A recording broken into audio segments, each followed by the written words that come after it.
Hello, everybody, and welcome to one short revision of your chapter Industries. Right, so industry students is your very important topic when we talk about the term 2 syllabus of geography class 8. Right, so today we are going to cover the full chapter of industries, the major topics of industries. Right, so with no further ado, let us quickly start. Right.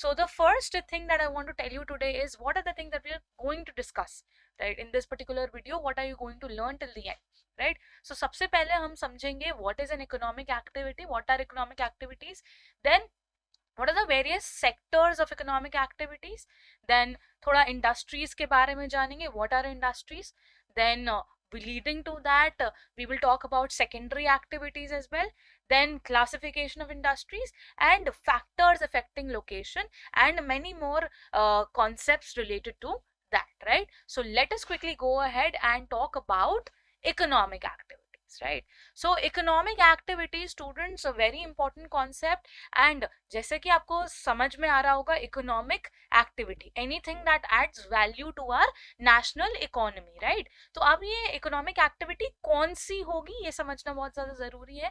तो economic activity is the activity of making, providing, purchasing, selling goods और services. तो किसी भी प्रकार का आप production कर रहे हो, प्रोवाइड कर रहे हो किसी को सर्विसेज या गुड, परचेस कर रहे हो कोई गुड या सर्विस, या फिर सेल कर रहे हो कोई गुड और सर्विस, वो सारी एक्टिविटीज इकोनॉमिक एक्टिविटीज कहलाती हैं, right? Now irrespective of the use of money or not, involvement of money or not, it would be considered an economic activity if it is adding value to your production.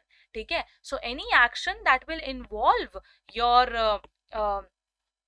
production or any action that involves the production, distribution or consumption of any product or service is known as an economic activity. इसके चलते एक बहुत ही अच्छा सा concept हमने समझा था in your chapter 1 resources, which was utility. Now what is utility students? ठीक है, अब आप सोच रहे होगे, आपके मन में जरूर ये सवाल आएगा, ma'am you just said that irrespective of the use of money और not it will be considered as an economic activity. Why so? Now आपने ये सीखा था यूटिलिटी के बारे में in your chapter resources that any consumption or any production that happens through a usage of a good or services, in the end if it provides you satisfaction, it is producing utility. So any work that you do, any action that you do, if it is giving you satisfaction, in the end it will always provide utility. ठीक है, तो अगर कोई भी production, कोई भी activity, exchange of goods is not involving money, you can say that it involves utility, right? Hence it would be an economic activity. ठीक है, तो इकोनॉमिक एक्टिविटी कोई भी वो एक्शन है जिसमें प्रोडक्शन होगा, सर्विसेज प्रोवाइड होंगे विदाउट और with the exchange of money. How it is without the use of exchange of money? With utility, क्योंकि यूटिलिटी हमेशा प्रोड्यूस होगी, because in the end if you are producing something, if you are distributing something, irrespective of it is a service or a good, you are always producing utility. All right, so I hope this point is very very clear, and that is why कोई भी action जो production, जो distribution या consumption किसी भी and से, किसी भी यूजर से, कंज्यूमर से इनिशिएट होता है, उसको हम एक इकोनॉमिक एक्टिविटी कंसिडर करते हैं. Fine, so I hope this concept is clear. Now let us talk about different sectors. ठीक है, अब हम हमेशा ये कंफ्यूज हो जाते हैं, मैम इंडस्ट्रीज को डिवाइड किया गया है शायद सेक्टर में.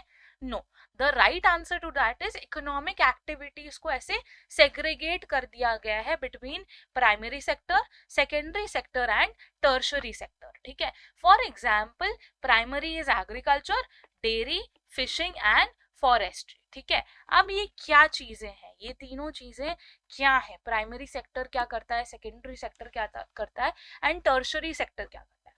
Primary sector will always deal with all the production of primary goods, जहाँ पे ज्यादा आपको लेबर वर्क लगता है, राइट? तो जहाँ पे आप रिसोर्सेज ज़्यादा यूज़ करते हो produced by animals and plants, वहाँ से एक्सट्रैक्शन करना for any other product is coming under the primary sector, ठीक है। जैसे कि एग्रीकल्चर, एग्रीकल्चर के लिए आपको सीड्स वगैरह जो बो करनी होती हैं, सीड्स वगैरह जो सो करनी होती है वो इधर होता है प्राइमरी सेक्टर में, प्लांट्स यहाँ ग्रो किए जाते हैं, right.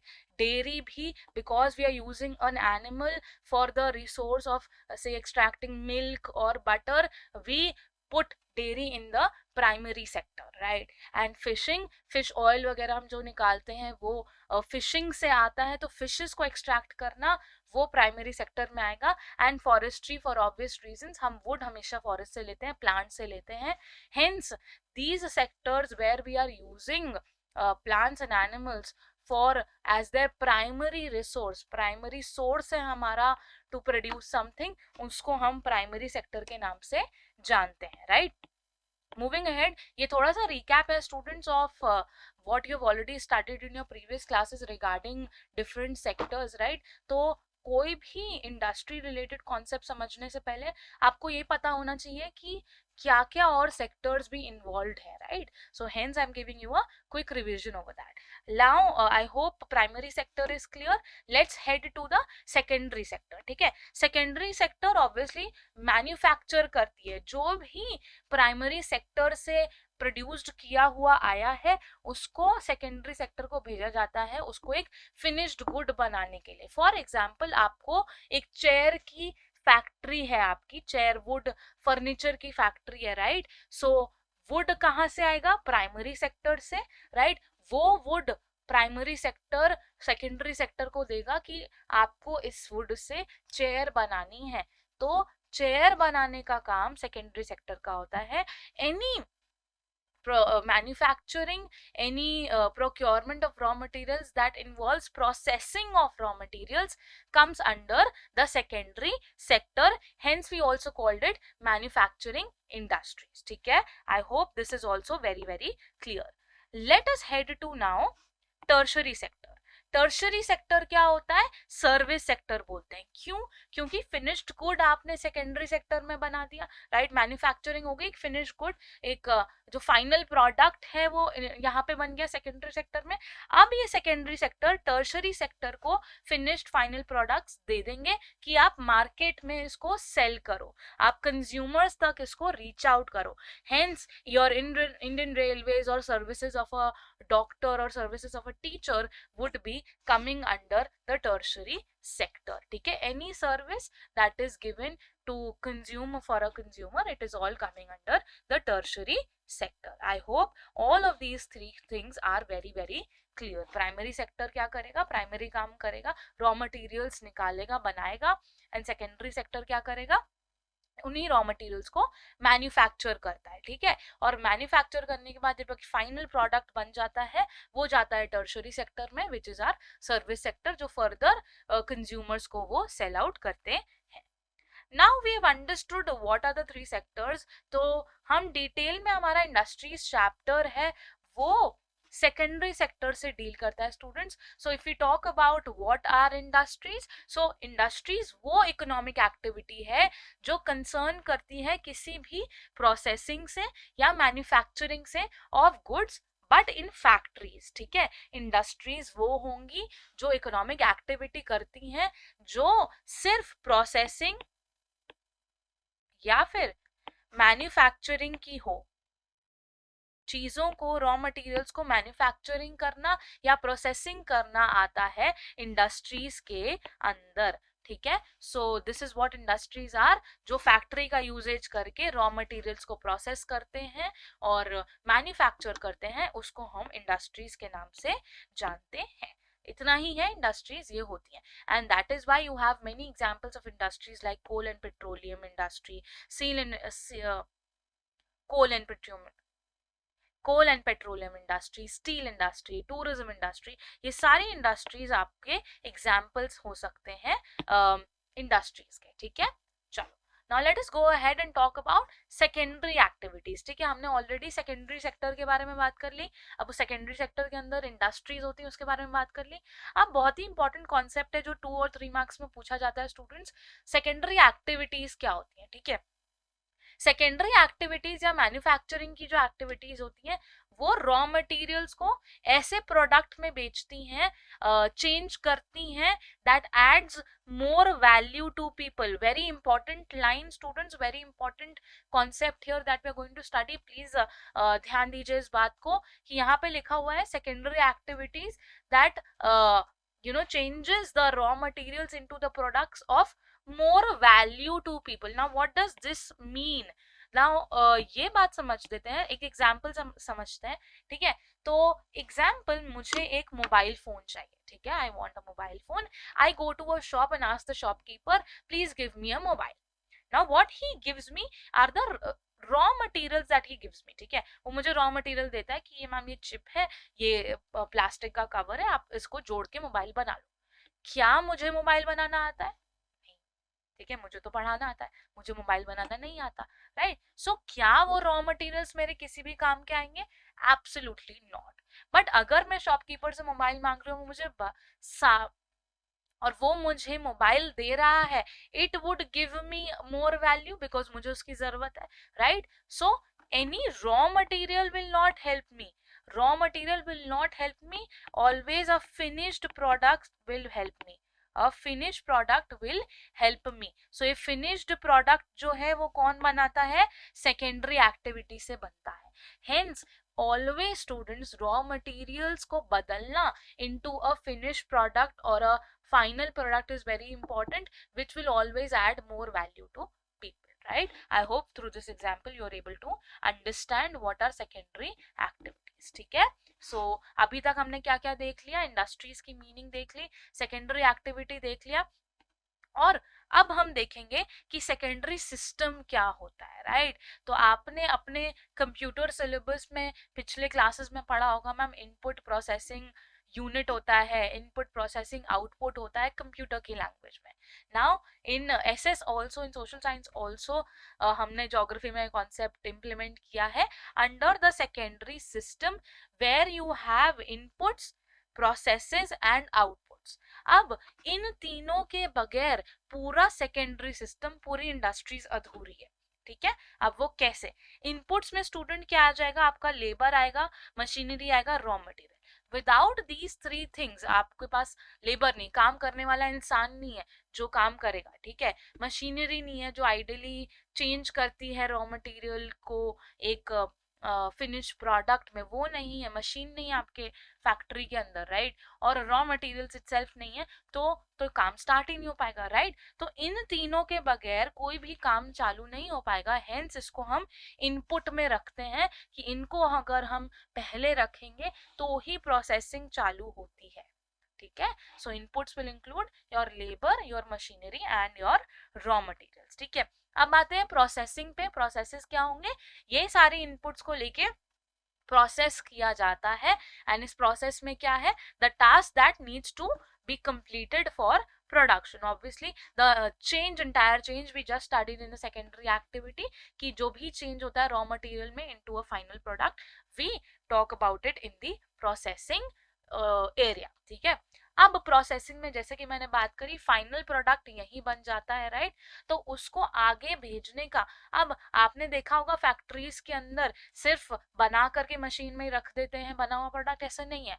Right, processing will also include your packaging and पूरा उसको ट्रांसपोर्टेशन तक का काम होता है सेकेंडरी सिस्टम का, इंडस्ट्रीज का. ठीक है, फिर आउटपुट जो फाइनल प्रोडक्ट होता है उसको हम आउटपुट के नाम से जानते हैं. मैन्युफैक्चर हो गई, पूरा प्रोडक्ट बन गया, फिर उसको हम आउटपुट में दे देंगे कि हाँ, this is through the process of input and processing we have given an output. So this students is called our secondary system. ठीक है, आपको ये 2 to 3 मार्क्स में पूछा जाने वाला सवाल हो सकता है. ठीक है, I hope till now everything is very very clear. Let us move ahead. Now बहुत ही इम्पॉर्टेंट कॉन्सेप्ट है ये इंडस्ट्रीज का क्लासिफिकेशन स्टूडेंट्स, ठीक है। तो ये आपको 5 to 6 मार्क्स में आता ही आता सवाल है इस पर्टिकुलर चैप्टर से। तो अब पहले ये समझते हैं कि हमारी इंडस्ट्रीज को कौन से बेसिस पे बांटा गया है, क्यों बांटा गया है और किस तरीके से बांटा गया है, ठीक है। तो अब इसको रैंडमली हम डिवाइड कर देते तो थोड़ा मुश्किल हो जाता है इंडस्ट्रीज को फंक्शन करने के लिए, ठीक है। सो इसीलिए आपके कोर्स के हिसाब से 3 बेसिस पे डिस्ट्रीब्यूशन दिया गया है। The first is on the source of raw material, the second is on the basis of size and thirdly on the basis of ownership. Raw material कहाँ से आ रहा है, the source of raw material, उसके basis पे 4 divisions हैं, ठीक है। On the basis of size, कौन सी बड़ी है कौन सी छोटी है, उसके बेसिस पे 2 डिविजन्स हैं। And on the basis of ownership 4 और डिविजन्स हैं, right? So you have to remember this on the basis of raw material, on the basis of size, as well as third is on the basis of ownership, ठीक है। अभी कौन कौन सी industries हैं हम लोग एक एक करके अभी देखेंगे, ठीक है। So I believe this is also clear. Let us have a look firstly on the basis of source of raw material. Exam में ये नहीं लिख के आना है कि on the basis of raw material, source of raw material, कहाँ से वो रॉ मटेरियल आ रहा है ना, उसका ये डिवीजन है, ठीक है। तो चलो देखते हैं, ठीक है। सो the first is raw material के बेसिस पे जो इंडस्ट्री बांटी गई है स्टूडेंट्स, वो है एग्रो बेस्ड इंडस्ट्री। नाम से पता चल रहा होगा एग्रीकल्चर रिलेटेड कुछ तो है, ठीक है। सो ये जो इंडस्ट्रीज होती हैं वो प्लांट्स और एनिमल बेस्ड प्रोडक्ट्स यूज करती हैं as their raw material. For example एक कॉटन प्लांट है, ठीक है। तो आपको अगर मम्मी पूछती है कॉटन लेके आओ तो क्या आप प्लांट दे देते हो आके? नहीं, राइट। आप कॉटन ही लाके देते हो। तो वो कॉटन कहाँ से आया है? कॉटन प्लांट से, राइट। हेंस कॉटन जो आएगा आपका फाइनल प्रोडक्ट, वो बना कहाँ से? On the basis of source of raw material की इंडस्ट्री में आएगा अंडर एग्रो बेस्ड इंडस्ट्री, क्योंकि वो प्रोडक्ट का जो रॉ मटेरियल है वो प्लांट से आया है, right? So that is the example of on the basis of raw material which is agro based industries, ठीक है। दूसरा एग्जाम्पल अगर आपको लेना है कि मिल्क बनाना है, तो मिल्क कहाँ से आया है? काउ से आया, बफलो से आया, राइट। सो एनिमल्स से ही रॉ मटेरियल एक्सट्रैक्शन हो रहा है, राइट। तो any industry which extracts the or uses the plants or animal based products as their raw material, ठीक है, उसको हम agro based industry कहते हैं। पता चल रहा है, right. I hope this is very very clear, ठीक है। आगे बढ़ जाते हैं स्टूडेंट्स मिनरल बेस्ड इंडस्ट्रीज पे, ठीक है। Very easy to understand again. Mineral based कौन सी इंडस्ट्रीज होंगी? जो माइनिंग करती होंगी और मिनरल ओर को अपने रॉ मटेरियल समझती हैं और वो एज अ मिनरल उसको यूज करती हैं बाय डिगिंग जो अर्थ के अंदर हमें मिलता है, ठीक है। सो ये जो इंडस्ट्रीज होती हैं ये दूसरी इंडस्ट्रीज को भी और हेल्प करती हैं by giving their ore to other industries that can help them produce different things regarding machinery or buildings, ठीक है। so they are used for heavy machinery and of course making the buildings। आपने कई सारे construction sites पे ऐसी pictures देखी होंगी। तो ऐसी इंडस्ट्रीज जो मिनरल ओर को अपना रॉ मटेरियल यूज करती हैं उसको हम बोलते हैं मिनरल बेस्ड इंडस्ट्रीज। क्लियर, ठीक है। I hope this is also very very clear. The next है स्टूडेंट्स मरीन बेस्ड इंडस्ट्रीज, ठीक है। मरीन पानी, ठीक है, ओशंस या सी, ठीक है। तो कोई भी ऐसी इंडस्ट्री जो रॉ मटेरियल कहाँ से लेती है? सी से, पानी से, समुंदर से लेती है या ओशन से लेती है, उसको हम बोलते हैं मरीन बेस्ड इंडस्ट्री। स्टार्टिंग में मैंने बताया था जैसे फिश ऑयल होती है, तो फिश ऑयल कहाँ से आती है? फिशेस से आती है। फिशेस कहाँ से आएंगी? सी और ओशन से, ठीक है। तो ये आप एग्जाम्पल दे सकते हो मरीन बेस्ड इंडस्ट्रीज का। Anything that we extract that industries use as raw materials from sea or ocean, ठीक है। so this is what I mean marine based industries are, ठीक है। the next is forest based industries, ठीक है। अब forest based industries क्या होंगी? obviously जो भी मटेरियल जो फॉरेस्ट से आ रहा हो, ठीक है, जो फॉरेस्ट एक्सट्रैक्शन करते हो, जैसे कि वुड बहुत बड़ा एग्जाम्पल है, जैसे कि ट्रीज हम पेपर बनाने के लिए यूज करते हैं, मेडिसिनल प्लांट्स जो होते हैं जो हम फॉरेस्ट से यूज करते हैं, right. All of these things, all of these materials that are extracted from forest are known as forest based industries, जो हम एज रॉ मटेरियल यूज करते हैं, right. So under the on the basis of source of raw material students, 4 industries हमने देखी। पहली थी agro based industries, दूसरी थी mineral based industries, third we just did marine based industries, and the last was forest based industries. I hope the first classification is very clear to all of you, right? Let's head next on the basis of size. ठीक है, अब ये बहुत ही important सवाल है students when we talk about size. ये बहुत ही important सवाल है साइज का। ठीक है, अब आपके दिमाग में ये आया होगा कि स्मॉल स्केल इंडस्ट्री है या लार्ज स्केल इंडस्ट्री। बहुत ही सिंपल है मैम, जो छोटी दिख रही होगी वो स्मॉल होगी, जो बड़ी दिख रही होगी वो लार्ज होगी। No, there are other criterias also when we talk about size. ठीक है, distribution over size कैसे होगा? So size of industries are basically measured by how much money is invested, employee count and the goods produced. ठीक है, अब मान लो एक example से देख लेते हैं कि एक लार्ज स्केल इंडस्ट्री और एक स्मॉल स्केल इंडस्ट्री है, इसमें मनी इन्वेस्टेड इज से 10 करोड़ एंड स्मॉल स्केल में मनी इन्वेस्टेड इज 5 करोड़। ठीक है, तो अभी by money which is small 5 crore, but यहाँ पे एम्प्लॉय काउंट भी से 50 lakhs है और इधर है से 20 lakhs,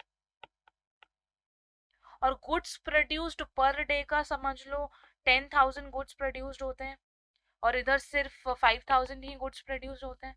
तो ऐसी जो इंडस्ट्रीज होती हैं स्टूडेंट्स जहाँ पे ऐसा डिविजन होता है कि मनी इन्वेस्टेड ज्यादा है, 50 lakhs ज्यादा एम्प्लॉयज हैं और प्रोडक्शन भी बहुत ज्यादा होता है, उस बेसिस पे हम डिवाइड करेंगे। ऐसा नहीं कि साइज छोटी लग रही है तो ऐसा करते हैं कि ये स्मॉल है ये लार्ज, ऐसा नहीं होता है। इट इज अबाउट दैट कौन से इंडस्ट्री ने, कौन सी कंपनी ने ज्यादा पैसा इन्वेस्ट किया है। There might be a case where the size might look small but the money invested is more, employees are more and goods production are more, right? So उस basis पे हम दो industries को divide करते हैं, small and large scale industries. ठीक है, so I believe the criteria for measuring which is small and which is large is very clear. ठीक है, चलो अब देख लेते हैं एक एक करके।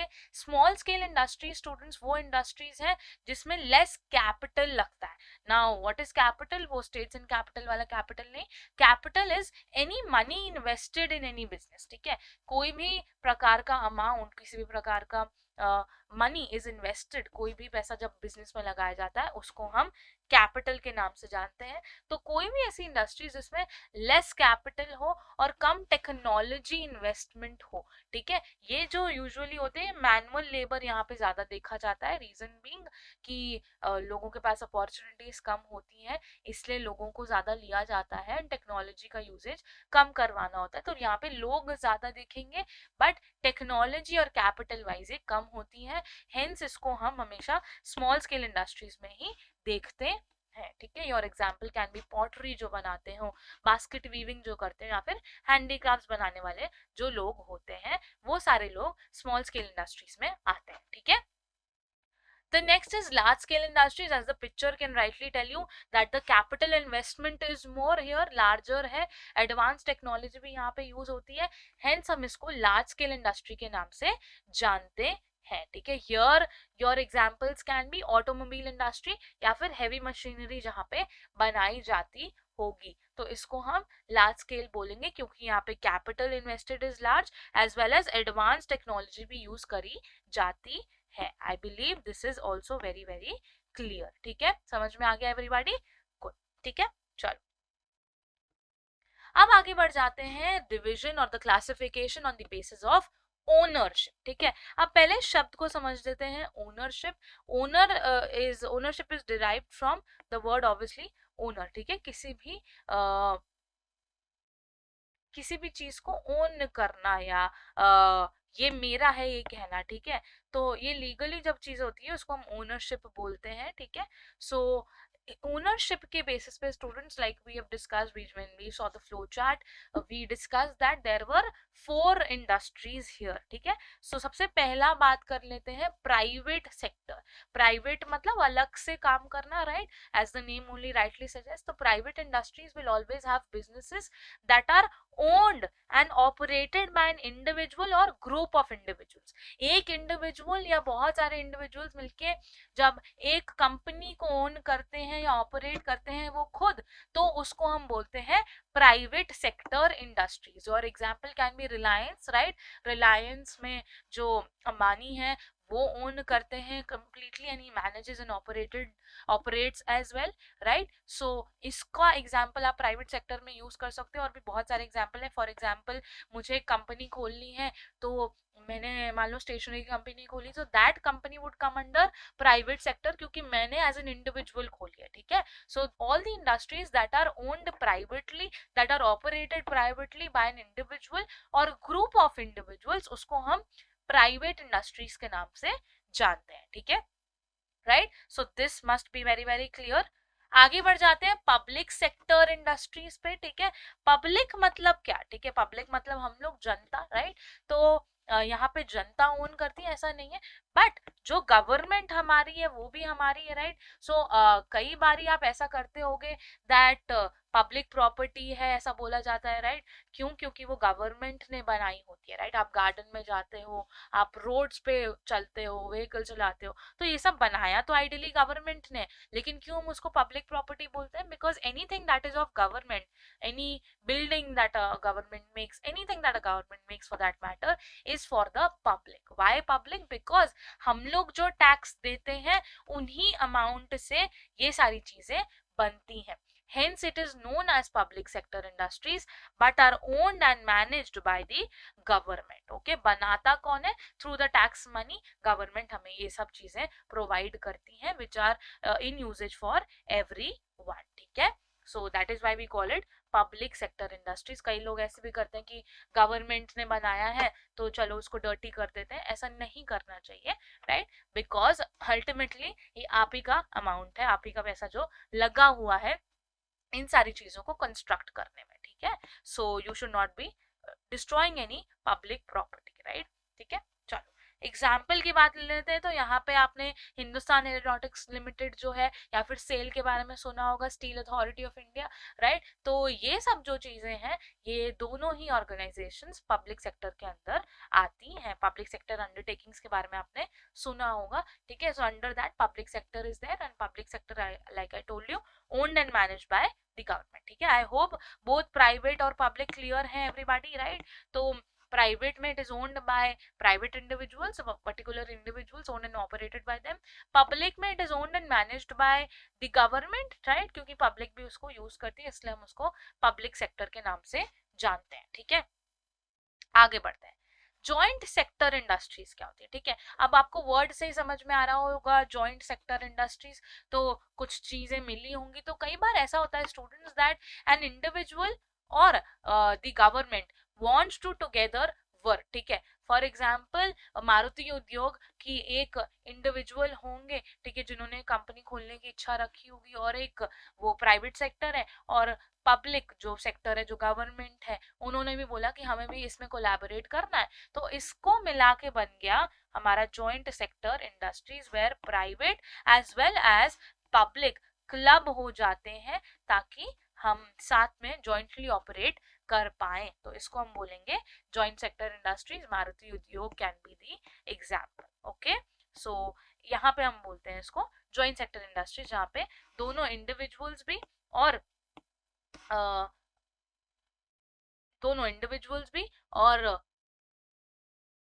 इंडिविजुअल्स भी as well as the government wants to jointly operate or own anything, उसको हम बोलेंगे जॉइंट सेक्टर इंडस्ट्रीज, ठीक है. चलो moving ahead, cooperative sector industries, ठीक है. Cooperative sector industries as the name is only suggesting cooperate, ठीक है.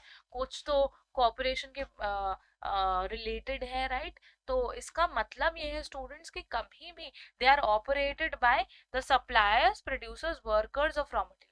तो इसका कोई ओनर कोई एक नहीं होगा। फॉर एग्जाम्पल अमूल है तो अमूल का कोई ओनर एक नहीं होगा, ठीक है, एक बिल्कुल भी नहीं होगा। अमूल के फॉर एग्जाम्पल मिल्क, आपने एड में इसका सुना होगा, द टेस्ट ऑफ इंडिया, या फिर अमूल दूध पीता है इंडिया, राइट। सो इसको ऐसा क्यों बोलते हैं, बिकॉज पूरा देश इस मिल्क को कंज्यूम करता है, इस कंपनी को के प्रोडक्ट्स को कंज्यूम करता है, ठीक है। तो इसका मतलब ये है कि अलग अलग प्रोड्यूसर्स, अलग अलग सप्लायर्स, जैसे कि दूध वाले आपके घर में आके अमूल का दूध देके जाते हैं, राइट, तो वो आप अपने दूध वाले को ही पैसे देते हो, राइट, तो वो उसकी खुद की अर्निंग है। So under the Amul, right, उस कंपनी से वो सारे मिल्क के पैकेट्स लेकर के अलग अलग डिस्ट्रीब्यूटर्स को दे दिया गया कि आप पूरे देश में ये चीज बांटो। तो अलग अलग ये सारे ओनर्स हैं, हेंस इन्होंने ये डिसाइड किया कि हम साथ में ऐसी इंडस्ट्री चलाएंगे जो पूरी कंट्री में प्रोड्यूस करेगी या डिस्ट्रीब्यूट करेगी, राइट। तो जितने भी वर्कर्स होते हैं, प्रोड्यूसर्स होते हैं, ये सब मिलके ऑपरेट करते हैं, इसलिए हम इसको बोलते हैं cooperative sector industry. Another example can be Sudha dairy. Sudha dairy is also very successful venture, ठीक है। कोऑपरेटिव इंडस्ट्री की अगर हम बात करें तो वो भी ऐसे ही वर्क करते हैं, ठीक है। सो रीजन वाई, बिकॉज एक इंडिविजुअल के लिए पूरी बड़ी कंपनी जो पूरे इंडिया में प्रोड्यूस कर रही हो या डिस्ट्रीब्यूट कर रही हो प्रैक्टिकली पॉसिबल नहीं होता, इसीलिए वर्कर्स ने, प्रोड्यूसर्स ने, सप्लायर्स ने इसकी जिम्मेदारी ले ली, ठीक है। इसीलिए इसको कोऑपरेटिव सेक्टर इंडस्ट्रीज कहा जाता है। So with that we come to an end to the topic classification of industries, ठीक है, जहां पे हमने 3 तरह का क्लासिफिकेशन देखा on the basis of source of raw material, right, और जहां पे हमने 4 इंडस्ट्रीज देखी, agro, mineral based, marine based and forest based, right, 4 वो देखी। देन हम साइज पे आए, large scale and small scale industries. फिर हमने ओनरशिप देखा, private, public, joint sector and cooperative sector, ठीक है। So this was till here, ठीक है। अब आगे बढ़ जाते हैं हमारे factors that affect the location of industries, ठीक है। तो आपकी बुक में भी स्टूडेंट्स बहुत ही छोटा सा पैराग्राफ दिया हुआ है about this particular topic, reason being कि आपको ये खुद समझना है फॉर द फैक्ट कि कौन से ऐसे फैक्टर्स हो सकते हैं जो एक इंडस्ट्री का लोकेशन डिटरमाइन करते हैं, ठीक है ना। इस कॉन्सेप्ट का मतलब क्या है, अगर एग्जाम में क्वेश्चन आता है explain the factors affecting the location of industries, you can't write raw material and then explain what is a raw material, you don't have to write that. आपको ये लिखना है कि रॉ मटेरियल कैसे एक इंडस्ट्री की लोकेशन बताता है, कि अगर एक इंडस्ट्री रिवर के पास है, ठीक है, तो वो क्या लोकेशन सही है, अगर वहां पे रॉ मटेरियल आ पा रहा है या नहीं आ पा रहा है, राइट। तो उस हिसाब से आपको इस क्वेश्चन का आंसर करना होगा, ठीक है। सो raw material, labour, capital, market, water, power, land, transport and communication, ये इतनी सारी ऐसे फैक्टर्स हैं जो एक इंडस्ट्री का लोकेशन डिटरमाइन करती हैं, ठीक है। इसको सही तरीके से हम समझें अगर, तो एक इंडस्ट्री है मान लो, ठीक है। अब ये फॉर एग्जाम्पल क्लोथ की इंडस्ट्री है, टेक्सटाइल इंडस्ट्री है, ठीक है, इसको टेक्सटाइल इंडस्ट्री मान लेते हैं, ठीक है। तो यहाँ पे जहाँ पे भी उन्होंने सेटअप करा हुआ है वहाँ पे उसको रॉ मटेरियल इजीली मिल जाता है, ठीक है। पास में कॉटन प्लांट होगा फॉर एग्जाम्पल, ठीक है। तो एग्रीकल्चर बेस, आप देखोगे इंडस्ट्रीज हमेशा आउटस्कर्ट्स में ज़्यादा आपको सिटी के मिलेंगी, बिकॉज वहाँ पे ये सारे लोकेशन के लिए बेस्ट होता है। रिवर भी इजीली मिल जाती है, वाटर सप्लाई इजी होता है, पावर सप्लाई इजी हो जाता है, रॉ मटेरियल्स अच्छे से मिल जाते हैं, राइट। एंड लेबर भी, क्योंकि वो ऐसे एरियाज होते हैं जहाँ पे विलेजर्स और पीपल हु आर पुअर, वैसे लोग रहते हैं जो who are always in need of money और जॉब, ठीक है। तो ऐसे लोगों को लेबर की भी इजीली मिल जाती है। कैपिटल मतलब लोकेशन वाइज कितना पैसा लगाना चाहिए, कितना पैसा नहीं लगाना चाहिए, वो डिटरमाइन करता है, ठीक है। तो फॉर एग्जांपल आपने एक स्कूल खोला है, तो या चलो टेक्सटाइल का ही एग्जांपल ले लेते हैं। तो मान लो एक एरिया है, एक लोकेलिटी है जहाँ पे ऑलरेडी 3-4 टेक्सटाइल इंडस्ट्रीज है, ठीक है। तो क्या आप वहाँ पे अपनी नई टेक्सटाइल इंडस्ट्री खोलना चाहोगे, ठीक है। Probably due to the competition you will not, ठीक है। तो आप एक दूसरा लोकेशन ढूंढोगे जहाँ पे आप लार्जली अपना थोड़ा ज्यादा कैपिटल इन्वेस्ट करके एक अलग एरिया में जहाँ पे ऐसा कुछ भी नहीं है वहां पे इन्वेस्ट करना पसंद करोगे, ठीक है। सो दैट इज कैपिटल, ठीक है। मार्केट भी सिमिलर हो जाता है कि कौन सी मार्केट में आपका इंडस्ट्री ज्यादा चलेगा, ठीक है। Then water supply, as I already said कि इंडस्ट्रीज के अंदर बड़ी बड़ी मशीन्स होती हैं जो वाटर यूज करती हैं as a main product as well, और as well as producing electricity के लिए, ठीक है। फिर पावर भी इजीली मिलना चाहिए, ठीक है। फिर लैंड भी मिल जाए, और ट्रांसपोर्ट और कम्युनिकेशन, मतलब ट्रांसपोर्टेशन के लिए कैसा सिस्टम है वो भी इजी होना चाहिए। So all of these factors ultimately will determine कि आपकी लोकेशन सही है कि नहीं है, ठीक है। So if a question comes you should be able to explain all of these factors, okay. On that note, let us quickly head to our very important topic. अब हमने already जो main concepts थे जिसमें आपको समझने की ज़रूरत थी वो हमने देख लिया है, ठीक है। अब हम थोड़ा factual geography में घुस रहे हैं जहाँ पे हम regions के बारे में बात करेंगे. As you can see there are multiple region, industrial regions जो आपको black color से दिख रही होंगी, right? So ये बहुत सारे ऐसे areas हैं in the entire world, ठीक है, जहाँ पे इंडस्ट्रीज अपना रीजन रखी हुई है, ठीक है। So this is what industrial regions are.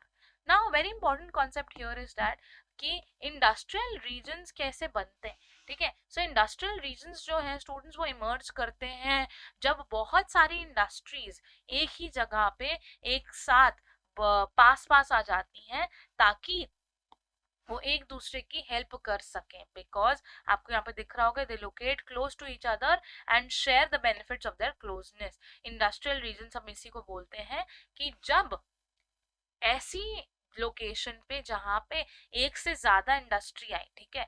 For example अगर इसको अच्छी तरीके से समझना है तो मान लो ये एक एरिया है, ठीक है, और आपने यहाँ पे इंडस्ट्री बैठाई, ठीक है। तो आपका जो फ्रेंड है वो भी बोलेगा कि चलो मैं तेरी थोड़ी सी हेल्प कर देता हूँ, तो मैं भी यहाँ पे एक इंडस्ट्री खोलूंगा।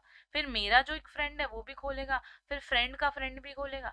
तो 4-5 ऐसी इंडस्ट्रीज जब आ गई तो इस पर्टिकुलर एरिया को बोल देंगे इंडस्ट्रियल रीजन, ठीक है। When industries locate close to each other and they are helping each other to produce, उसको हम बोलते हैं इंडस्ट्रियल रीजन्स, ठीक है। अब हमारे पूरे इंटायर वर्ल्ड में अगर हम देखें तो मेजर इंडस्ट्रियल रीजन्स हैं हमारा North America, western central Europe, eastern Asia industrial regions जाने जाते हैं, ठीक है।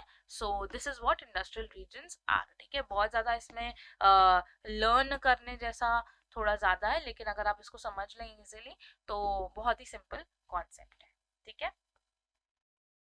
On that note, let us talk about the famous industrial regions that are in our country, that are in our India. तो सबसे पहला सबसे ज़्यादा फेमस है गुड़गांव दिल्ली का जो मेरठ रीजन है, उसमें बहुत ज़्यादा इंडस्ट्रीज हैं, ठीक है। और हुगली रीजन भी, ठीक है, बंगाल की तरफ, ठीक है। उसके बाद बेंगलोर में भी बहुत ज़्यादा फेमस है, तमिलनाडु रीजन में, राइट। फिर कोलन तिरुवनंतपुरम में भी फेमस है, ठीक है। गुजरात रीजन में हमारी टेक्सटाइल इंडस्ट्रीज बहुत फेमस है, राइट। मुंबई पुणे में भी कॉटन टेक्सटाइल इंडस्ट्रीज बहुत ज्यादा फेमस है, right. And the next is Chota Nagpur area and Visakhapatnam Guntur region as well. So ये सारे इंपॉर्टेंट इंडस्ट्रियल रीजन्स हैं, इंपॉर्टेंट इंडस्ट्रियल रीजन्स हैं जो मैप के सवालों में आ सकते हैं, that locate this particular industrial region. So you should be able to locate by name कि यहाँ पे ये वाले एरियाज में इंडस्ट्रीज हैं, ठीक है। So very important concept from the perspective of mapping, ठीक है। चलो आगे बढ़ते हैं। यस, नाउ स्टूडेंट्स, इंडस्ट्रीज के अंदर कई बार आपको पता होगा कि बड़ी बड़ी मशीनरी यूज हुआ करती हैं, बड़ी बड़ी फैक्ट्रीज होती हैं जो ऐसे पॉइजनस गैसेस भी यूज करते हैं, राइट। तो उसी के चलते 1984 में स्टूडेंट्स दिसंबर 3 में एक भोपाल गैस की ट्रेजेडी हो गई थी, ठीक है। एक एक्सीडेंट हो गया था जहाँ पे मिथाइल एसिसोनेट गैस लीक आउट हो गई थी, ठीक है। और उसने बहुत ज्यादा पॉइजन फैला दिया था to the nearby areas, ठीक है। एंड डेथ टोल तब के टाइम पे इट क्रॉस्ड ओवर 3000, ठीक है। सो ये एक छोटा सा एग्जाम्पल है कि बहुत ही केयरफुली हमें रहना पड़ता है। आप देखोगे इंडस्ट्रियल रीजन्स में, फैक्ट्रीज में जो वर्कर्स होते हैं वहाँ पे पूरा कॉस्ट्यूम वगैरह पहन के, अब तो बहुत ज़्यादा सेफ्टी बढ़ गई है, बट पहले के टाइम पे इतनी सेफ्टी इतना नहीं देखा जा रहा था, ठीक है। तो ये सब गलती से लीक हो गई, एक्सीडेंटली लीक हो गई, and thousands of the people suffered through that. किसी की ब्लाइंडनेस हो गई, somebody was having some immune system loss, right, disorders हो गए ब्लाइंडनेस के, राइट, impairments हो गई बॉडी के अंदर, गैस्ट्रोइंटेस्टाइनल डिसऑर्डर्स भी हो गए, सो बहुत ज़्यादा तकलीफ हो गई, and this is considered one of the worst disasters we have ever had in the history of our country. ठीक है, तो भोपाल में ये चीज हुई थी, you should be able to understand this. ठीक है, चलो एक और ट्रेजेडी जो हो गई थी students, it happened in China. ठीक है,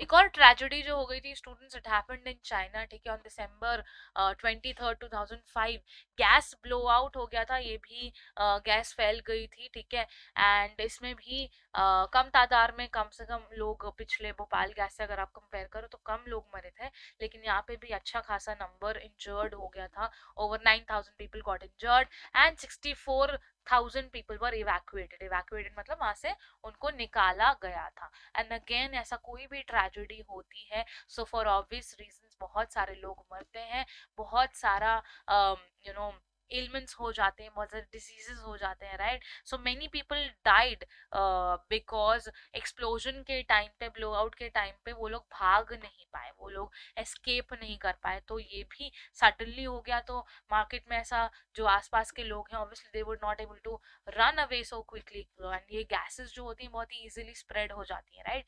तो इस वजह से गांव क्यू इसको जगह का नाम था जहाँ पे ये हुआ था। ठीक है, एंड जो भी एस्केप कर पा रहे थे उनको भी कुछ ना कुछ दिक्कतें तो हुई, किसी की आंखें चली गई, किसी को लंग्स में प्रॉब्लम हो गया। So it was also a very sad tragedy that happened in our world. ठीक है, चाइना में ये चीज हुई थी। ठीक है, so these are true tragedies which are important to understand from the perspective of this chapter। ठीक है, आगे बढ़ते हैं।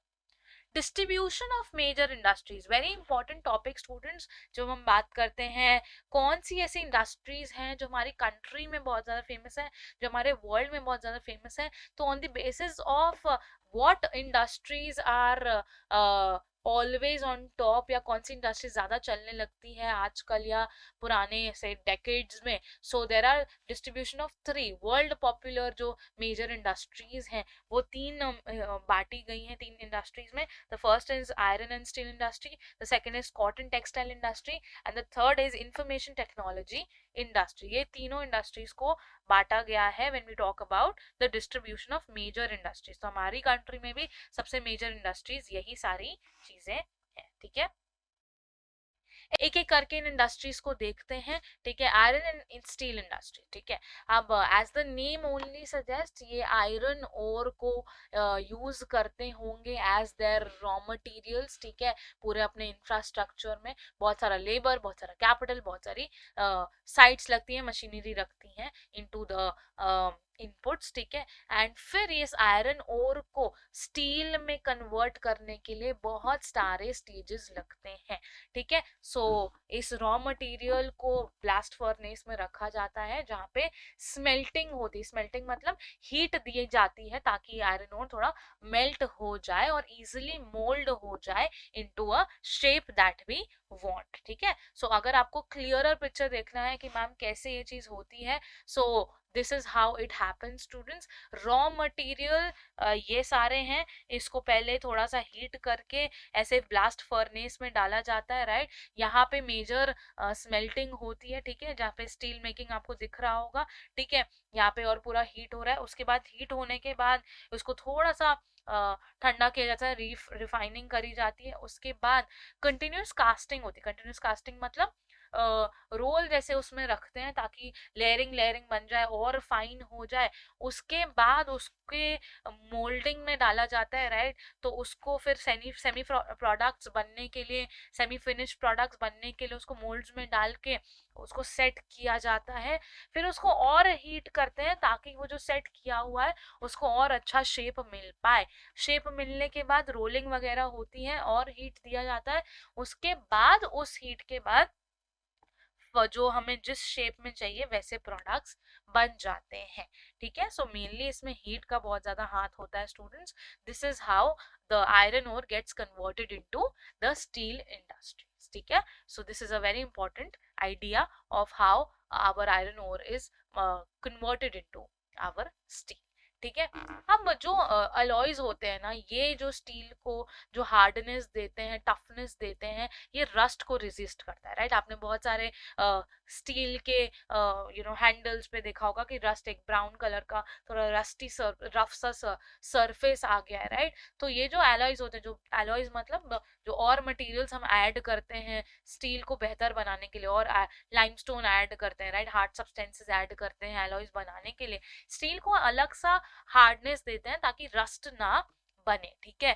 तो that is why steel is often called the backbone of the modern industry. Now ये क्यों होता है? क्योंकि स्टील से बहुत सारे और प्रोडक्ट्स भी यूज करे जाते हैं, from the nails that we use, ठीक है, हम जो ये नेल्स यूज करते हैं अलग अलग जगहों पे, ठीक है, to big big machinery students, ठीक है, जो हम ऐसे नेल्स यूज करते हैं, जो जिसको खिल्ली बोलते हैं हिंदी में, ठीक है, उसको अगर जो हम यूटिलाइज करते हैं तो वहां से लेके बड़ी बड़ी मशीनरी तक हम स्टील को यूज करते हैं।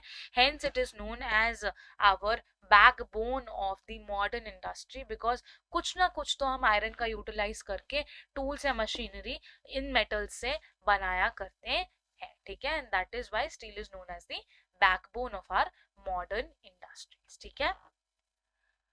Moving ahead, what are the major popular industries of steel, ठीक है। अगर हम देखें तो आपको अमेरिका में भी दिख रहा होगा कुछ कुछ एरियाज, कनाडा के पास में, यूरोप में बहुत ज्यादा फेमस है, ठीक है, south Africa, Brazil, India and Japan area में भी, और ऑस्ट्रेलिया में, हर एक आपको कॉन्टिनेंट में कुछ ना कुछ एक स्टील सेंटर दिखेगा जहाँ पे स्टील बहुत ज्यादा फेमस है, ठीक है। अगर हम इंडिया की पर्टिकुलरली बात करें स्टूडेंट्स, तो जमशेदपुर, हम डिटेल में जमशेदपुर के बारे में अभी पढ़ने वाले हैं, राइट। सो बर्नपुर, दुर्गापुर, ये सारे बहुत इंपॉर्टेंट सेक्टर्स हैं, ठीक है।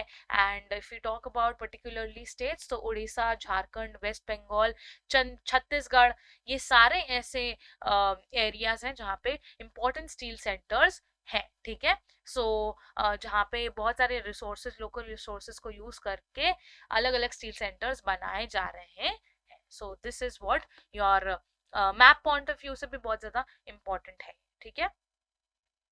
अब बात आ जाती है जमशेदपुर की। अब जमशेदपुर की क्या हिस्ट्री, ठीक है, आपने पढ़ा होगा कि बहुत ही फेमस स्टील इंडस्ट्री, सबसे पॉपुलर है जमशेदपुर में, राइट। तो ये क्यों है, ठीक है, तो अर्लियर ना हम इस जगह को साक्षी के नाम से जानते थे, ठीक है, साक्षी बोलते थे। सो 1947 के पहले स्टूडेंट्स, जो हमारी सिर्फ एक ही इंडस्ट्री हुआ करती थी कंट्री में, वो थी टिस्को, ठीक है, Tata iron and steel company limited, ठीक है। तो ये प्राइवेट थी, ठीक है, प्राइवेटली होती। इंडिपेंडेंस के बाद गवर्नमेंट ने ये बोल दिया कि हम और भी ऐसे प्लांट्स लगाना चाहते हैं, आयरन एंड स्टील के प्लांट्स लगाना चाहते हैं। सो टिस्को ने सबसे पहले 1907 में साक्षी के नाम पे, ये रिवर्स भी थी वहां पे दो, सुबर्णरेखा एंड खारखाई झारखंड में, ठीक है, दोनों एरियाज के पास में, दोनों रिवर्स के पास में ये साक्षी को सेटअप किया, ठीक है। And later on Sakchi was renamed as Jamshedpur, ठीक है। एंड क्यों रीनेम किया गया? क्योंकि वहां पे बहुत सारे ऐसे लोकेशंस थे जो बढ़िया सूट हो रहा था, तो रीनेम कर दिया गया, एंड बहुत ही कन्वीनियंटली इसको सिचुएट किया गया in the as the iron and steel industry और the centre in the country. Hence it is very famous important center of the iron and steel industry, ठीक है। सो इतना हिस्ट्री काफी है आपके एग्जाम पॉइंट ऑफ व्यू से, ठीक है। तो अगर आपको ब्रीफ में जानना हो तो बुक में और भी डिटेलिंग में दिया हुआ है, लेकिन इतना काफी है कि साक्षी को पहले जमशेदपुर के बाद में डाल दिया गया था, एंड इट स्टार्टेड इन 1907, ठीक है। This much is enough for our exam perspective, ठीक है। चलो आगे बढ़ते हैं, चलो आगे बढ़ते हैं। अब आती है हमारी पिट्सबर्ग की, ठीक है, it's a place in United States of America, and the picture that you can see here, if you can notice, there are multiple factories here, ठीक है, और कितनी क्लोजली रिलेटेड है। तो ये पूरा इंडस्ट्रियल रीजन है स्टूडेंट्स, जो हमने देखा कि ऐसा इंडस्ट्रियल रीजन कहाँ होगा जब बहुत ही क्लोजली रिलेटेड जो प्रोडक्ट्स बनाते होंगे वो आसपास ही लोकेट हो जाते हैं, राइट। तो उसको हम ऑब्वियसली इंडस्ट्रियल रीजन के नाम से जानेंगे। अब हम पिट्सबर्ग की अगर बात करें, so it is a very important steel city of United States of America, as I rightly told you, ठीक है। और ये जो है बहुत ही लोकेशन वाइज परफेक्ट एग्जाम्पल है students of iron and steel industry. As you can rightly see, यहाँ पे वाटर सप्लाई भी बहुत ज़्यादा अच्छा है, पावर का सप्लाई भी बहुत अच्छा होता है, वाटर एंड ट्रांसपोर्टेशन फैसिलिटीज तो है ही है, ठीक है। अदरवाइज रॉ मटेरियल्स भी इजिली यहाँ पे अवेलेबल है। तो जो फिनिश्ड स्टील होता है वो भी by land and water routes, as you can rightly see here, यहाँ पे रोड्स भी हैं, ठीक है, आपको दिख रहे होंगे ब्रिजेस काफी सारे, एंड वाटर तो है ही, ठीक है। So both water and land के थ्रू यहाँ पे ट्रांसपोर्टेशन भी बहुत ज्यादा इजी होता है। तो अगर आपको स्टूडेंट से आंसर एक्सप्लेन करना होगा ना, when factors affecting the location of industries, you can obviously take the example of Pittsburgh and you can explain कि क्यों लोकेशन में फैक्टर्स इंपॉर्टेंट होते हैं, क्योंकि बहुत सारी अदर फैक्ट्रीज होनी चाहिए, मार्केट भी अच्छा होना चाहिए, ट्रांसपोर्टेशन बढ़िया होना चाहिए, राइट, रॉ मटेरियल्स इजीली मिल जाए, all of this you need to keep in mind, ठीक है। सो ये जो अदर इंडस्ट्रीज जो आपको फैक्ट्रीज अलग अलग दिख रही हैं, ये स्टील को as their raw material use करती हैं ताकि वो और ज्यादा इससे प्रोडक्ट्स बना सके, मशीनरी या रेल्स वगैरह बनानी हो, रेल रोड के इक्विपमेंट्स बनाने हो, इन सब के लिए ये सारी इंडस्ट्रीज यूज करती हैं। So as we discussed in the industrial region concept, कि वो रीजन्स जहाँ पे क्लोजली एक दूसरे को हेल्प करती है रिलेटेड चीजों के लिए, ठीक है। तो एक फैक्ट्री है जो स्टील बनाएगा, स्टील बनाने के बाद वो दूसरी फैक्ट्री को स्टील दे देगा ताकि स्टील से ही कई सारे प्रोडक्ट्स बन सके, right. So this is what it is, ठीक है। पिट्सबर्ग हमने देख लिया, ठीक है। अब बात आ जाती है स्टूडेंट्स कॉटन टेक्सटाइल इंडस्ट्री की, ठीक है। हमारी इंडिया में बहुत ज्यादा हिस्ट्री, अगर हम कॉटन टेक्सटाइल इंडस्ट्री के बारे में बात करें, राइट, आपका जो वीवर्स वाला चैप्टर है in your history, there you will talk about all the defined history of cotton textiles, ठीक है। तो definitely it is one of the most important industries of our country, ठीक है। it has a lot of history। तो थोड़ी सी अगर history देखें तो पहले आपको पता होगा कि हमारी कंट्री में हैंड वीविंग होती थी, हैंड स्पन वूवन क्लोथ्स हम बेचते थे, right. But with the development, जब ब्रिटिशर्स आए हमारी कंट्री में, they were noticing that this hand weaving is very very time consuming and it has quality, definitely it has quality, but ये बहुत ज़्यादा time consuming है और इसमें बहुत ज़्यादा हार्ड वर्क लगता है और ज़्यादा समय भी लग जाता है, ठीक है। तो इस वजह से उन्होंने बहुत सारा डेवलपमेंट हमारी कंट्री में लाया एंड इस वजह से हमारी इंडियन जो हैंड वीविंग करती थी टेक्सटाइल इंडस्ट्रीज, वो compete नहीं कर पाई। इस वजह से इंडस्ट्री सेटलमेंट ज्यादा होने लगा and before the British rule came in, we were very very famous as hand weaving was very like world popular था। और क्यों वर्ल्ड पॉपुलर था? Because some materials like muslin, right, chintz, ये सब, calicos of Calcutta, right, and gold wrought cloth भी बहुत ज्यादा फेमस हुआ करता था, ठीक है। Surat and Vadodara of Gujarat being the very famous, ठीक है, कैलकटा भी, ठीक है।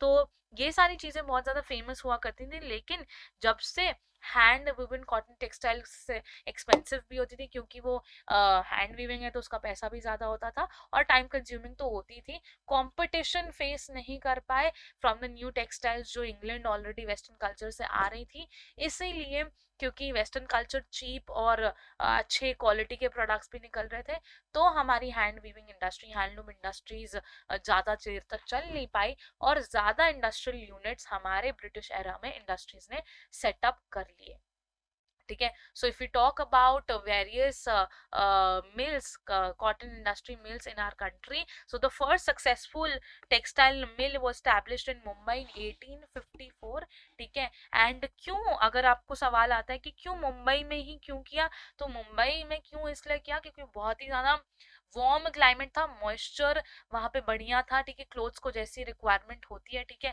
ट्रांसपोर्टेशन के लिए भी बढ़िया था, right, because we have good amount of sea there, right, in our Mumbai, ठीक है। तो इंपोर्टिंग वगैरह भी अच्छी हो जाती थी मशीनरी की, रॉ मटेरियल भी बढ़िया मिलने लगता था और स्किल्ड लेबर भी था, ठीक है। It had warm moist climate, importing machinery was easy raw material अच्छे से मिलता था और लेबर भी बहुत ही बढ़िया मिलने लगा था, ठीक है। And that resulted in the expansion of the industry in the Mumbai region. अगर आपको और इंडस्ट्रीज के बारे में जानना है कि कौन कौन से एरियाज हैं, तो your answer would be Coimbatore, Kanpur, Ahmedabad, Mumbai, Kolkata, और भी ऐसे बड़े बड़े सेंटर्स हैं, पानीपत जैसे सेंटर्स हैं जो कॉटन टेक्सटाइल इंडस्ट्री में बहुत ज्यादा फेमस है। So if you look at this map, a lot of places, mainly in the central India we have the cotton textile industry, ठीक है। और आपको इस तरफ भी दिख रही होंगी and majorly in the south, ठीक है। तो ऐसे एरियाज में बहुत ज्यादा फेमस है, ठीक है। मूविंग अहेड, अहमदाबाद भी देख लेते हैं कि अहमदाबाद को स्टूडेंट्स मैनचेस्टर ऑफ इंडिया बोला जाता है। वाई सो? क्योंकि सबसे अच्छा लोकेशन यहाँ पे पाया गया था for the development of the textile industry, ठीक है। ये गुजरात में है, near the Sabarmati river. And Ahmedabad में जो फर्स्ट मिल है वो 1859 में हुआ था। And soon it became the first and soon it became the second largest textile city after our Mumbai, ठीक है। So Ahmedabad was therefore referred to as the Manchester of India because cotton textile को इसने बहुत बढ़ावा दिया और बहुत development हुई इन the industrial zone when Ahmedabad में ये सेटलमेंट ऑफ इंडस्ट्री हुआ, ठीक है। I hope all of this is very very clear, ठीक है। आगे बढ़ जाते हैं, ओसाका में पहुंच जाते हैं, जापान में। Osaka is students considered as the very important textile centre of Japan and it is called the Manchester of Japan, ठीक है। जापान का उसको मैनचेस्टर बोलते हैं क्योंकि ऑब्वियस रीजंस, लोकेशन वाइज ये बहुत ही अच्छा है, राइट। एंड जितनी भी टेक्सटाइल इंडस्ट्री है ओसाका के अंदर, वो अपने जोग्राफिकल फैक्टर्स के लिए बहुत ज्यादा फेमस है कि उसका एरिया ज्यादा अच्छा है, वहां पे रॉ मटेरियल्स और बेहतरीन मिलता है, राइट। ज्योग्राफी वाइज उसका लोकेशन बहुत ज्यादा अच्छा है, ठीक है। एंड अहमदाबाद से अगर हम कंपेयर करें, उसका लोकेशन बहुत अच्छा है कि वहां पे रिवर है और उसका ट्रांसपोर्टेशन बहुत ज्यादा इजी है, ठीक है। So that is what the differences between Osaka and Ahmedabad, ठीक है। सो ये दो एग्जांपल्स आप कंसिडर कर सकते हो for explaining the cotton textile industry, ठीक है। Moving ahead, information technology industry. I'm sure all of you have a lot of information about the information technology industry. Reason being, in the modern day, without this industry living is not possible, surviving is not possible, because today everything without digitalization is not possible, ठीक है। तो ये बहुत ही ज़्यादा important industry मानी गई है। तो ये जो information technology industry है, ये storage में, processing में और information का डिस्ट्रीब्यूशन करती है, ठीक है, डेटा ट्रांसफर में काम करती है। So definitely this industry has become local, right, has become global, right. So अगर मैं आपको एक एग्जांपल दूं, तो ऐसा हो सकता है कि आप एक देश में रह रहे हो से एक्स, और एक आपका ही सेम कंपनी चलाने वाला इंसान वाई कंट्री में रह रहा है, आपकी रिक्वायरमेंट है कंपनी की, आपको इसको 24 आवर्स चलाना है, 24 आवर्स चलाना है। चलो इसको एक एग्जाम्पल से हम समझ लेते हैं, ठीक है। For example, there is a company named x, ठीक है, और वहां पे उसने 2 ब्रांचेस खोल रखी है, एक इंडिया में है और से एक यूएस में है, ठीक है। और कंपनी की ऐसी नीड है कि आपको 24 आवर्स वर्क करना है, क्योंकि डेटा ट्रांसफर और जो इंफॉर्मेशन पहुंचाने का कभी भी हो सकता है at any point of time, ठीक है। तो क्या ये पॉसिबल है कि सारे वर्क एम्प्लॉयज जो इंडिया में है 24 आवर्स काम करें, कि यूएस वाले हैं वो 24 आवर्स काम करें? नो, नॉट पॉसिबल, ठीक है। सो इन दोनों कंपनीज, ये दोनों कंपनीज क्या करेंगी कि जब इंडिया के एम्प्लॉयज अपने स्लीपिंग आवर्स में होते हैं, तो यूएस वर्क करता है because of the time difference, right. So and जब इसके स्लीपिंग आवर्स होते हैं, तब इंडिया वर्क करता है, ठीक है। So that is how they function. And ये क्यों पॉसिबल है स्टूडेंट्स? इट्स बिकॉज कि इंफॉर्मेशन टेक्नोलॉजी इंडस्ट्री ऐसी इंडस्ट्री है जो डायरेक्ट स्टोरेज और प्रोसेसिंग से यूज करती है। You don't have to be physically present in a country to work in such an industry, ठीक है। You can be there digitally as well, ठीक है। So obviously this industry has become global, and ऐसा क्यों है? Because बहुत सारे socially, economically, technologically और पॉलिटिकली हम बहुत ज़्यादा आगे बढ़ गए, specially in the times of Covid. Students, बहुत सारी टेक्नोलॉजी का होना बहुत ज़्यादा इम्पोर्टेंट हो गया है। आपका जितनी भी बेस्ट एग्जांपल तो एजुकेशन इंडस्ट्री में भी online is considered the best way today. It's because of the circumstances ऐसे हो गए हैं कि हमें ऑनलाइन पढ़ना ज़्यादा सही है, right, to in order to remain safe. Hence इन सारे इवेंट्स के चलते in the last decades industry, ये जो इंफॉर्मेशन टेक्नोलॉजी की इंडस्ट्री है, लार्जली इमर्ज हुई है या आगे बढ़ी, ठीक है। And the main factors that will guide the location is कि कौन से रिसोर्सेज इजीली मिल जा रहे हैं, कॉस्ट अच्छा है कि नहीं, और इंफ्रास्ट्रक्चर मिल रहा है कि नहीं। Infrastructure as in what are the facilities that are there around this particular industry, ठीक है। So that is why information technology is very very famous, ठीक है। तो अगर हम बात करें कि एग्जाम्पल लेने की, तो सिलिकॉन वैली या सिलिकॉन प्लेटू बहुत ज़्यादा फेमस है। तो ये जो दो हब हैं आईटी इंडस्ट्रीज के, silicon valley in California and Bengaluru में भी, बैंगलोर में भी सिलिकॉन प्लेटू, दोनों ही सिमिलर काम करते हैं, ठीक है। तो अगर आपसे पूछा जाता है कि सिमिलैरिटीज क्या क्या हैं दोनों ही इसमें, तो आपको ये लिखना है कि दोनों ही डेटा ट्रांसफर करने का काम करते हैं, ठीक है। Both have skilled labour, both have good amount of resource availability, ठीक है। सो ये 3-4 रीजंस आप ऐसे लिख सकते हो, ठीक है। और